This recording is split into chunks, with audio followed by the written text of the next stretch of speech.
Hey everyone, we're back. It's Rabbi Shmuel Pollan with the Light into the Nations show. And as always, we have a book for sale. This one's called All In for God. You can read all about it at allinforgod.com. We have a very special show for you today. We're going to do rapid fire 25 proofs that God definitely exists. There could be more than 25. I could go up to 100 or even 1,000. Proof of God's existence is everywhere. But first, we must define our terms because millions of hours have been spent arguing about God without ever giving God a definition. That's as good as arguing about whether a who's a what's it exists. You'll never get anywhere. But we will get somewhere because we are defining God as a being or beings that created the world before us from nothing. Let's start off with proof number one, the atom. It's the essence of logic to say that when there is an effect, there is a cause that was capable of causing that effect. If the effect is, let's say, a particle accelerator, we must say that it was caused by a highly intelligent person. When we talk about the particle inside the particle accelerator, the atom, and we realize no human being can create something as small, powerful, and complex as an atom, that it must have been caused by a being far more intelligent than the scientists. And that's what a lot of people are referring to as God. And since everything is made of atoms, proof of God is the very fabric of existence. Proof number two, the synchronicity of nature. The mineral world, the vegetative world, and the animal world all work together seamlessly. One eats the other breathes the other's exhaust. They change color based on the season or the environment. We can watch thousands of hours of nature shows and still not grasp even a sliver of the majesty of nature. If creation is fueled by random events, there would be no such harmony. Therefore, these events are happening, by contrast, on purpose by the creator of nature, which is what a lot of people are calling God. Proof number three, tradition from Adam, our family tree. What is history? Is not a huge part of history the testimony of men handed down from one generation to the next, like Josephus?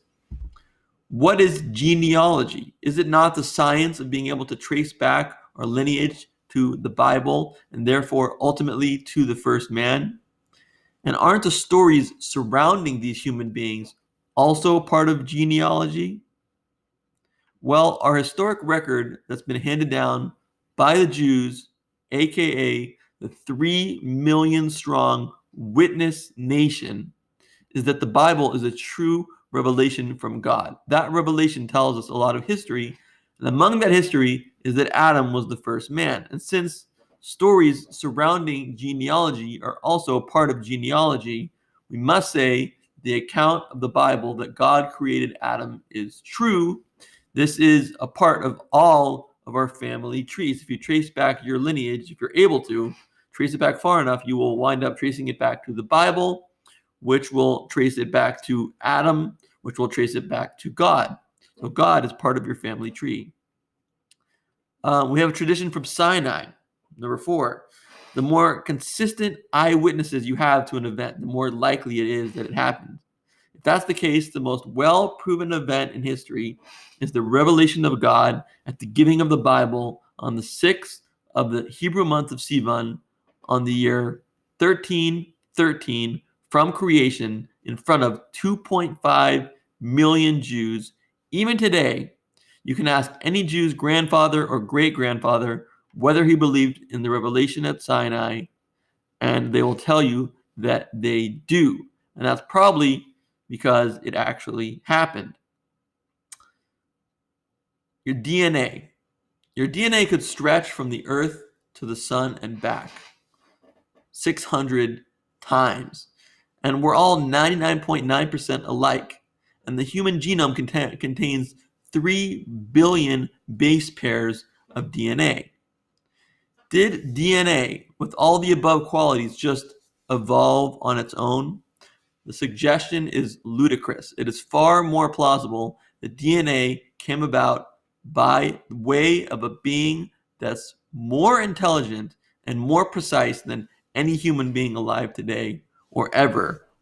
And some might call that God.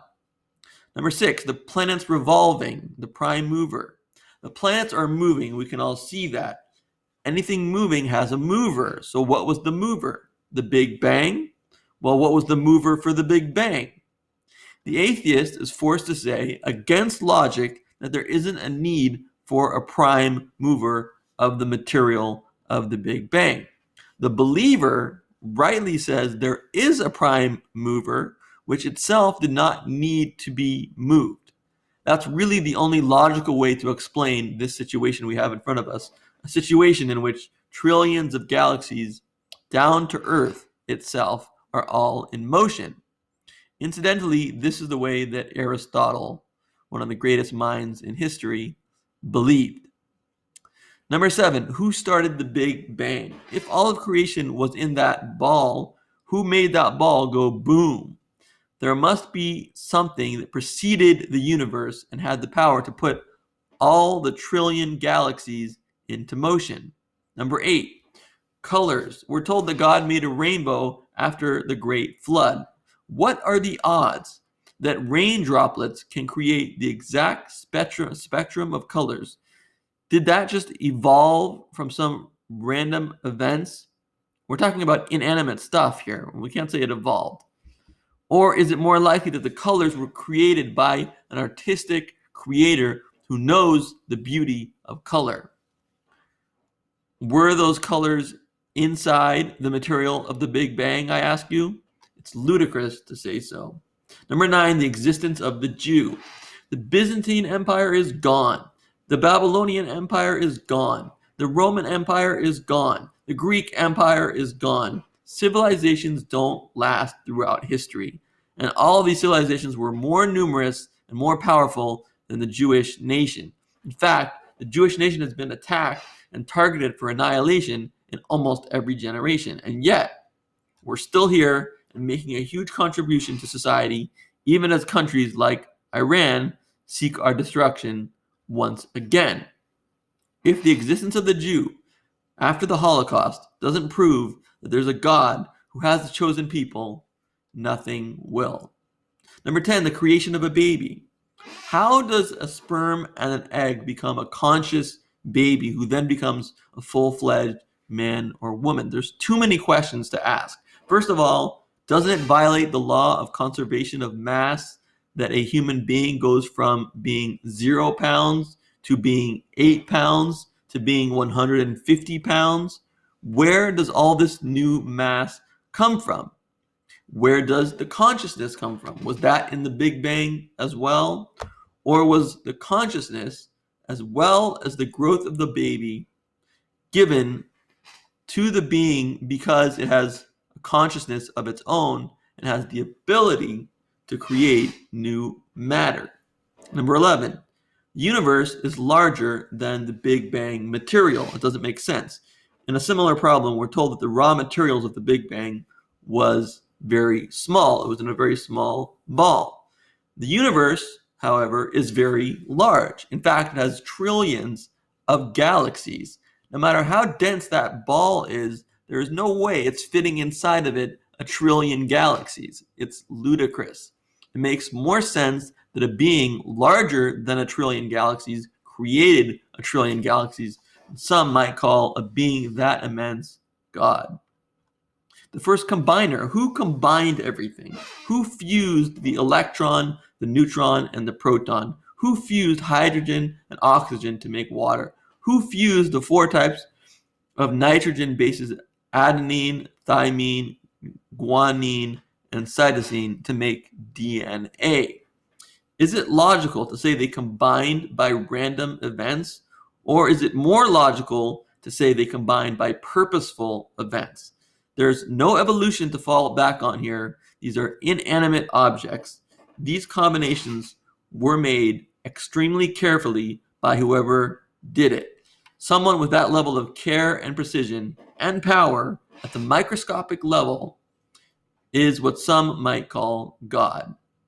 Number 13, a watch. Look at the watch you're wearing if you're wearing a watch. What if someone tried to tell you that the watch was created by random events? You'd say you're crazy, even if you gave them billions of years for it to happen. You'd still say they're crazy. You know it was created on purpose by someone who knew what they were doing. So why is the world, even more complex than a watch, any different? Number 14, a similar one, a painting. Look at a painting in your house.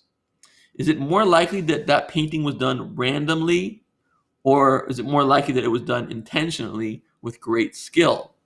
Realize that the painting is just mimicking the outside world. The outside world itself is an even greater painting than any painter could do. Wouldn't that painter have to be something like God? NDEs, near-death experiences. The Lancet Medical Magazine out of England has reported thousands of cases of people who were clinically dead, and yet their life went on. There were certain features that were common to all of them, such as a great light, a tunnel, and a life review. The commonality knocks out the possibility that these were just hallucinations, which would all be totally different. Doesn't this prove that we are more than just a body? Doesn't this prove that we have a soul? And wouldn't a soul need to be created by God? Number 16, we are more than just our body. We are consciousness. We have a soul. If you cut off my arm, I am still Shmuel. Not less of a Shmuel, the exact same Shmuel that I was. So Shmuel is beyond the body. That's what we call a soul. Number 17, fine-tuning. The fine-tuning argument says that the present universe, including the laws that govern it, and the initial conditions from which it has evolved, permits life only because these laws and conditions take a very special form. Small, tiny changes would make life impossible. Even Stephen Hawking had to admit that the size of the electric charge of the electron and the ratio of the masses of the proton and the electron, the remarkable fact is that the values of these numbers seem to have been very finely adjusted to make possible the development of life. Well, I wonder who adjusted it that way. I wonder who fine-tuned it. Did your piano tune itself, or was it tuned purposefully by someone? The strong nuclear force, if it were 2% stronger than it is, while the other constants were left unchanged, diprotons would be stable. According to physicist Paul Davies, hydrogen would fuse into them instead of deuterium and helium. This would drastically alter the physics of stars and presumably, basically, would preclude the existence of life, similar to what we observe on Earth. So he's saying if these constants are wrong, even by a little bit, we all die. That's basically what he's saying. Could a bomb be diffused by evolution, even if you gave it billions of years? Could a bomb be diffused by a big bang that happened billions of years ago? If you believe the bomb is diffused intentionally, why don't you believe that the physical constants were created intentionally when getting those wrong could not just blow up a building, but blow up the entire human race? Number 18, how do we really know what is good? How do you really know not to kill? If you grew up in Nazi Germany, you would believe it's fine to kill. And we could say that about many other civilizations throughout history. But how do we really know? Why does it bother us so much in the pit of our stomach if an innocent person is killed? Pharaoh from Egypt threw all Jewish babies, male babies, into the Nile River. It was the Bible that set down the law of the Ten Commandments and do not murder. And the Bible is the only thing that cannot be corrupted by tyrants. And the Bible says that the Bible is a revelation from God. Number 19, how the ball of the Big Bang got there. What was there before the raw materials of the Big Bang? If you say something, then that's not the raw materials before the Big Bang. If you say nothing, we can laugh you out of class because you're saying that nothing created something. And we all know that nothing only creates nothing. So the only other choice is that there was something that created the raw materials of the Big Bang, but that something did not need a creator. It did not need anything preceding it. Now, you might say that's a double standard. If the raw materials had to have a creator, God must have had to have a creator as well. But that's wrong, because the God we're talking about is beyond the laws of the universe. He created the laws of the universe, and therefore he needs no creator, as would be true within the universe. Within the universe, there needs to always be something preceding something, but not outside of it. Number 20, our bodies are well-built machines. Our bodies are more well-built than the smartest computer in 2020, and they last a lot longer. Doesn't that mean the creator of the body is smarter than the smartest computer programmers? I think it does. 21, Bible codes. Scientists are laughing at me now because they like to think that they have debunked Bible codes as a proof that God exists. But they are almost all, ignorant of the Talmud, which points out many legitimate things that foretell historical events in ways that cannot be random. One interesting code is in the book of Esther. After the Jews defend themselves and killed 10 sons of Haman, Esther asked the king, "If it pleases the king, let it be granted to the Jews to do tomorrow also as this day, and have the bodies of Haman's 10 sons hanged in public display on the gallows." Esther's request seems somewhat strange. The 10 sons of Haman had already been killed. Why did Esther request the king to hang them again? The simple approach suggests that she made this request so that everyone would know the consequences that would befall them, just in case anyone else might think of harming the Jews. However, rabbinic commentaries offer a different spin on the events that inspire the holiday of Purim. Commenting on the word tomorrow in Esther's request, the Midrash, Tanhuma Bo 13, comments, "There is a tomorrow that is now and a tomorrow that is later," indicating a prophecy for the future. Esther unconsciously prophesies a time when the Jewish people would reenact the hanging of Haman's 10 sons. And now, as radio star Paul Harvey used to say, you're going to hear the rest of the story. After World War II, the surviving Nazi leaders were tried at Nuremberg for their war crimes. On October 1st, 1946, 12 of the German defendants were sentenced to death by hanging for their part in the atrocities committed against the Jews and others. One of those convicted was Martin Bormann, who was sentenced in absentia. A second was Hermann Göring, who committed suicide in his cell just hours before the executions. The remaining 10 Germans were hanged on October 16, 1946. The date is significant, as you will see. In listing the names of the 10 sons of Haman, Jewish tradition always has required that the 3 letters in the name of Haman's sons be written in a smaller font, a Tuf, a Shin, and a Zayin, which has the gematria, i.e. the numerical equivalent of 707, because Shin is 300, Tuf is 400, and Zayin is 7.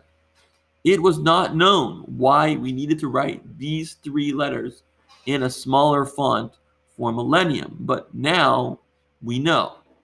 When in Hebrew we speak of the calendar year, we do not use the 1,000 number. This year, for example, is 5,778 in Hebrew, or whatever it was at the time, with the writing of 5,773 at the writing of this article. In Hebrew, is called Shin Taf Ayin Gimel, or 773. It is assumed that everyone knows what millennium they are in. So based on the word tomorrow in Esther's request as clearly being some future event, these smaller 3 letters were a future prophecy for the killing of Haman's 10 sons in a future year 707. It could have been 4707 or 5707. October 1946, when the 10 Nazi criminals were executed, was the exact year 5707, or in Hebrew, Tafshin Zion, the exact same letters and numbers. The 10 remaining Nazis fulfill the request of Esther that tomorrow let Haman's 10 sons be hanged. These were 10 Nazis, sons of Haman, also known as Hitler. Furthermore, since the trial was conducted by a military tribunal, the sentence handed down should have been death by firing squad or by an electric chair as practiced in America. However, the court specifically prescribed hanging exactly as per Esther's request. The New York Herald Tribune of October 16, 1946 reported, with burning hatred in his eyes, Julius Streicher, one of the Nuremberg 10, looked down at the witness and shouted as he was about to be hung, Purim Fest, 1946. Now that cannot be random. Proof 22, the moon. Our moon is the perfect size and distance from the Earth for its gravitational pull. The moon creates important ocean tides and movements, so ocean waters do not stagnate, and yet our massive oceans are restrained from spilling across the continents. Just think how a difference of a few miles would cause those rivers to overflow and destroy all of humanity. That didn't just evolve that way. And the Big Bang doesn't have the kind of intelligence to get that one exactly right. Something created that with a purpose and precision, and some might call that God. Next, proof 23, the human brain simultaneously processes an amazing amount of information. Your brain takes in all the colors and objects you see, the temperatures around you, the pressure of your feet against the floor, the sounds around you, the dryness of your mouth, even the texture of your keyboard. Your brain holds and processes all your emotions, thoughts, and memories. At the same time, your brain keeps track of the ongoing functions of your body, like your breathing pattern, eyelid movement, hunger, and movement of the muscles in your hands. The human brain processes more than 1 million messages a second. Your brain weighs the importance of all this data, filtering out the relatively unimportant. This screening function is what allows you to focus and operate effectively in your world. The brain functions differently than other organs. There is an intelligence to it, the ability to reason, to produce feelings, to dream and plan and take action and relate to other people. How many quadrillion years would it take for something that complex to evolve? It's ludicrous to think that the brain was created without intention. The creator of the brain must have been pretty great. Some might call that God. Proof 24 is short. Nothing creates nothing. Only something can create something. That means something was there that preceded the universe. Some might call that God. And finally, proof number 25, the Bible's predictions are true. If a book accurately and repeatedly predicts the future, it can safely be said that something special is going on, perhaps even something supernatural. And there are so many prophecies in the scriptures that it should be easy to take a look and decide if the Bible is supernatural. As it turns out, the Bible, the book which attests to God's existence, is full of fulfilled prophecy. You can read the first such prophecy in Jeremiah 25, 11 through 12. This prophecy was written sometime from 626 to about 586 BC, and it was not fulfilled until about 609. to 539, approximately 50 years later, depending on your calculation. It says, this whole country will become a desolate wasteland, and these nations will serve the king of Babylon for 70 years. But when the 70 years are fulfilled, I will punish the king of Babylon and his nation, the land of the Babylonians, for their guilt, declares the Lord, and I will make it desolate forever. In this passage of Scripture, Jeremiah said that the Jews would suffer 70 years of Babylonian domination, and that after this was over, Babylon would be punished. Both parts of this prophecy were fulfilled. In 609 BC, Babylon captured the last Assyrian king and took over the holdings of the Assyrian Empire, which included the land of Israel. Babylon then began to flex its muscles by taking many Jews as captives to Babylon and by destroying Jerusalem and the temple.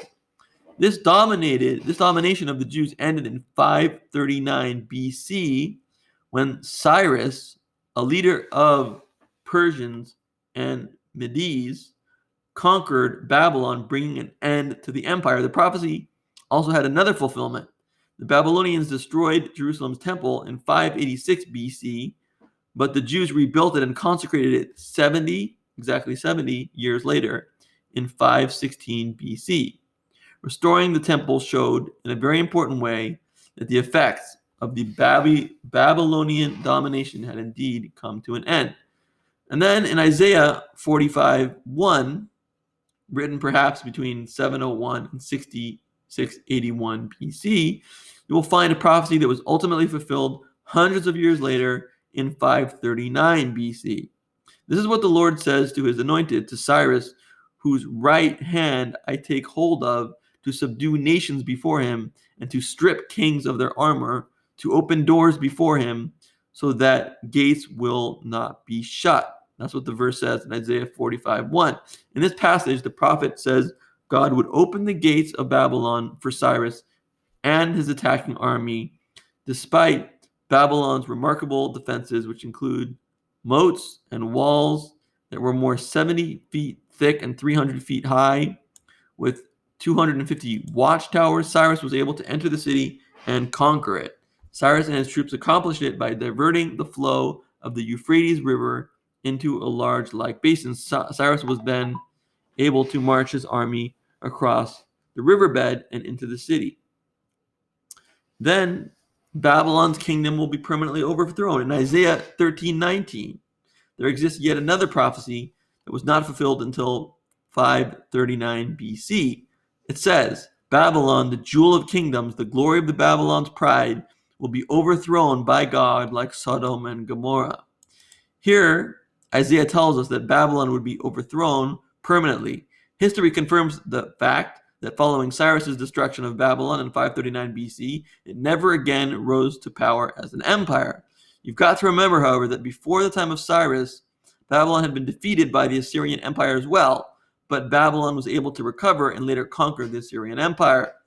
In light of this reality, I'm sure many people doubted Isaiah when he proclaimed this prophecy. In spite of this, and just as Isaiah predicted, the Babylonian Empire was defeated and never recovered from Cyrus's conquest. And there are many, many other biblical prophecies fulfilled. Just Google it and you can find it yourself. These are the 25 proofs. There could have been more. I hope this bolstered your faith in God, and I hope it wipes out any remnants of atheism that there may be on the internet. I hope this stops it once and for all. And I wish you all to be healthy and safe during this COVID-19 crisis. And I wish you all the best, and God bless.